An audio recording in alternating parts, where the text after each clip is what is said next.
Yo, what's going on, guys? Crispy Flakes here. So for today's video, we got every NBA team's most untouchable player ahead of the trade deadline. So there's a good chance this might actually go on my second channel, Extra Crispy. Not sure yet, just because I see like the headline of this article, and I have a feeling there's gonna be a lot of players that were just kind of like, yeah, no doubt. Like, why would they ever trade that player? But I did want to go through it just to kind of give like reasonings if maybe a player is listed over somebody else, and just stuff like that, man. So if you can please do me a quick favor and drop a like on this video, would be greatly appreciated, and always subscribe if you are new to the channel. Okay, so the first one we have is Trey Young of the Atlanta Hawks, the runner-up being DeAndre Hunter. I'm trying to think about like what the trade would have to be for the Hawks to give up Trey Young, and it would probably have to be Luka Doncic, like straight up, like let's just reverse that trade and call it good. I'm sure they would do that, but plain and simple, man, like Trey Young, in my opinion, is the real deal. I mean, I just think for the next decade he's gonna be a top point guard here in the NBA. Dare I say a future Hall of Famer, just based on what he's doing already. It's just that he has to lead it to some wins out there, right? Like, that's the next step. It's like, all right, you can put the skill, you can do the skills and everything, but now you gotta have that Steve Nash effect to make your teammates better too. So yes, no doubt. Next up we got Kemba Walker for the Boston Celtics. You see, like, to me, I like the runner-ups, at least in Jason Tatum. Like, I would personally trade Kemba Walker before I traded Jason Tatum, just because, like, Kemba's a great point guard and everything like that, but JT, it's like, we don't even know what his ceiling is. Like, Kemba, we know exactly what he is. Fantastic all-star point guard. I think he should start for the all-star team personally. But as far as putting him ahead of like Jason Tatum, as far as like trade value, yeah, I would rather, just take my chance with JT in like the long term of things. Like in the short term, sure, maybe you can make the argument, but yeah, I would probably, keep JT. Okay, next we got the Brooklyn Nets with Kevin Durant. Now, Kevin Durant, no doubt you're not going to trade right now because they signed him for a reason. He's going to be coming off an injury after this year, a big major injury, so that does give you probably the team a little bit of a scare, like not knowing if he's going to be the player that he once was, which of course is one of the greatest players of all time. Now, the runner-up of Kyrie Irving actually is what I have a bit more here in question, guys, just because, it's no doubt that this season the Brooklyn Nets have overall played better without Kyrie Irving. The big argument last year was that, and this is what I really hate about his recent rant he had when he went on saying, like, we got these guys that are really good and everybody else just doesn't really fit this team, is essentially what he said. And really the response from a lot of people was, hey, Kyrie, we made the playoffs without you last year, man. So, like, we're currently not, in the running for a very good record this season. So maybe you're the issue, which of course was a big gripe about him on the Boston Celtics, who the Celtics are playing amazing basketball now themselves. So, I mean, I don't see Kyrie Irving getting traded. I think you really need to, like, wait and see what happens until him and Kevin Durant do play together. But at the same time, I'm looking at Dinwiddie, and he has that extremely valuable contract. If you were able to trade Kyrie for a piece that fits better, I don't know, man. I'm just saying, the thought process, like, I wouldn't say Kyrie should be untouchable. For the Charlotte Hornets, we got Devontae Graham. Yeah, definitely a running for the most improved player of the year. I know a big gripe about him, obviously, is that his efficiency is not really all that good.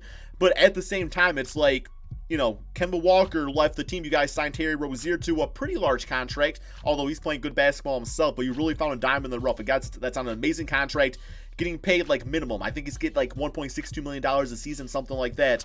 And he's got that, I think, this season and next season. So, and he's right up there as like the type of point guard you want in today's NBA. And that's a guy that can knock down that three-point shot and do it pretty well. The efficiency is an issie, but I think he'll get better at that. He can still knock it out, which is the big part, is what I'm essentially trying to say. Next up, we got Chicago Bulls, Wendell Carter Jr. with the runner-up being Kobe White. So I see a lot of Bulls fans, and it's like they have mixed opinions on Kobe White. That's like, I personally like him a lot. I don't know if I really see him as like a future like starting point guard, like somebody that's gonna like lead your team. I like him more as like a really good scoring six man. I feel like that might be what his future holds for him, but I could be wrong about that. Mainly that's just due to like his playmaking. As far as Wendell Carter Jr. goes, in his early NBA career, he's had a lot of injury issues. Like when he does play, great rim protector, a guy that can get it done in the paint, but it's just eventually do those injuries just kind of have the Bulls thinking, okay, we want a guy that is a bit more healthy and can be here and really be a part of the chemistry of this team and getting things together like that. Next up, we got the Cleveland Cavaliers with Darius Garland, runner-up being Kevin Porter Jr. I haven't really watched a lot of Kevin Porter Jr. I know they got him like in that late first round of the draft. I assume he's been a fine player, like getting minutes and stuff. Yeah, Darius Garland, though, he is actually a player I do like quite a bit. I still think he's quite a few seasons away. He's going to be one of those players that a lot of us, he's going to be Brandon Ingram, to where He might not have that superstar start to his NBA career, but 4 years down the road, it's like, yo, this guy's now playing like a borderline all-star type of guy. So I will say, Cleveland fans, be patient with him. Yeah, don't trade him away. He was a top point guard in the draft class for a reason, so let's just get some pieces around him and go from there. Next, we got Luka Doncic with the Dallas Mavericks. Next, okay, we got Nikola Jokic with the Denver Nuggets. I mean, it's kind of like the same situation as saying next. Now, runner-up, I guess we can talk about the runner-up for Kristaps Porzingis. Just in his case, it's like Porzingis, you know, he's had a lot of injury issues this season. Of course, going back to last year. When he does play, he's not the same player. We got to give him a lot more time, though. So I could see, I definitely want to trade him right now because we want to see if we can get him healthy again. But eventually, it's like, okay, all of a sudden, Kristaps missing a lot of games. Maybe it's better to get a different piece, especially for that contract money around Luka. I don't think it's going to happen, but it's something to think about. And Jamal Murray, we got the runner-up from Nikola Jokic. Yeah, Jamal Murray, this season, like, Jamal's a nice player, and I think that's like the best I can kind of talk about Jamal. He's just a nice point guard. Now, he does have that max extension, so eventually maybe the Nuggets don't get to where they want to be. You know, you don't trade him right now, but I would actually say a runner-up, because, you know, if you could offer for like Bradley Beal, like let's say like Bradley Beal and insert another point guard get offered up to the Denver Nuggets. It's something to think about, man. I personally would not trade Michael Porter Jr. Like, I feel like his ceiling, man, so much potential. Like, his ceiling is the limit. I don't know if that makes sense, but it is. His ceiling is the limit. Put that on a t-shirt, bro. Quote me on that one. Next up, we got Detroit Pistons. Seiko. Runner-up, none. What do you mean? So you have to... Okay, yeah, Seiko Demboya. Love him, man. Dr. Doom. Dude's an absolute beast. Youngest player in the NBA. And he's already dropping, like, some really nice games against some of the best in the NBA. His defense is great. He's got that motor to him. He's got that heart. He's just got, like, that, yo, I don't care who you are. I don't care if you're LeBron James. I don't care if you're Kawhi Leonard. I'm going to come at you type of mentality. Runner-up. I'm not trading Luke Kennard, man. Like, I'm not just saying that as, like, a big-time Luke Kennard fan. But I love his game. And, yeah, like, those are really the only two I wouldn't trade. So, I don't know why Luke Kennard can't be a runner-up. They don't even mention his name or nothing here, man. All right, next up we got the Golden State Warriors. Steph Curry, Klay Thompson. Yeah. Why would you trade them? It's like that is the Golden State Warriors. Now, I could see D'Lo getting traded, though, so that's something to really consider. Like, what exactly could they get for D'Lo in a trade? Next up, we got the Houston Rockets, James Harden. We got runner-up being Russell Westbrook this season at least. I don't know, man. Like, if the Houston Rockets don't get... Because that's the thing, like, it's going to be considered a failed season if the Rockets don't win a championship. But I don't think anybody expects the Houston Rockets to actually win the chip this season. So it's like, are they going to be patient with Russell Westbrook? Or is this just like a one-year rental type of thing? And they're going to try to, like, I don't know. It comes to the point where maybe D'Antoni's system doesn't work. Like, I could see them firing D'Antoni before trading Russell Westbrook and maybe getting a coach with a different system. And I do think if they don't get to where they want to be, that's definitely a possibility this year. Next, we got the Pacers. Well, it doesn't say Victor Oladipo, but I see his picture, right? It just doesn't have his name. Okay, well, yeah, it's Victor Oladipo, clearly. Runner-up being Domantas Sabonis. Clearly you don't trade Oladipo. But with Sabonis, it really just comes down to that same thing. Like, would you rather have Sabonis or Miles Turner? I think Sabonis is having a way better season than Miles Turner. I actually think that the Pacers have not done the greatest job of getting the most out of Miles, so maybe it's time to trade him away, put Sabonis at the center spot, get a more natural power forward at this point, and just kind of roll with that. Next, we got Kawhi Leonard with the Clippers. Yeah, you got him in free agency, runner-up. You don't trade Paul George at this point, man. Like there is no trading Paul George, just for the simple fact that you literally traded away $1 billion draft picks to get him. You traded away Shai Gilgeous-Alexander. Shai Gilgeous Alexander. I'm going to call him Shea. You don't get rid of either one of those guys. Next up, now this one's interesting, man. If you are a Lakers fan, who would you trade first? LeBron James or Anthony Davis? Like, they are saying LeBron is more untouchable than AD. And for me, I mean, yeah, LeBron James I think is the better player, but Anthony Davis is like 25 or 26. He's got so many more years left here in the NBA. They traded so much to get him. I think I probably trade LeBron before I trade AD. Like, I don't trade either one of them, obviously, but that was just something I knew this was going to come up here, man. I knew this was going to come up. Next up, we got the Grizzlies. We got Ja Morant. Yeah, he looks like a future superstar point guard. Bro, look at the damn dunk on Vucevic there, man. Like, look at that. That's a damn point guard doing that to a 6'11 center. And then runner-up being Jaren Jackson Jr. Yeah, there's a lot of really good young players on the Memphis Grizzlies, but that's definitely the foundation that you work with. Next, we got the Miami Heat. We got Jimmy Butler, runner-up Bam Adebayo. Yep, I'm hearing a lot of talks out there about the Miami Heat bringing in, like, another star. I know, like, a lot of Heat fans don't want to trade anybody away, and it's going to be, it's going to be tough to really pry away those pieces. Now, ultimately speaking, it's like I could see Bradley Beal getting traded to the team, but then the Heat maybe needing to take on John Wall's contract. Like, that's a possibility. I've heard talks of Chris Paul, but it's like, if I'm the Miami Heat, I don't trade for those guys because Kendrick Nunn is playing like one of the best rookies in the NBA. Love Tyler Hero's game. Like, yeah, Justice Winslow, but just Justice Winslow by himself is not going to land you like Bradley Beal. So, I don't know. Part of me is like, the Heat do need another piece, but also part of me is like, be very wary of who you trade away this trade deadline. Milwaukee Bucks, Giannis Antetokounmpo, runner-up Chris Middleton.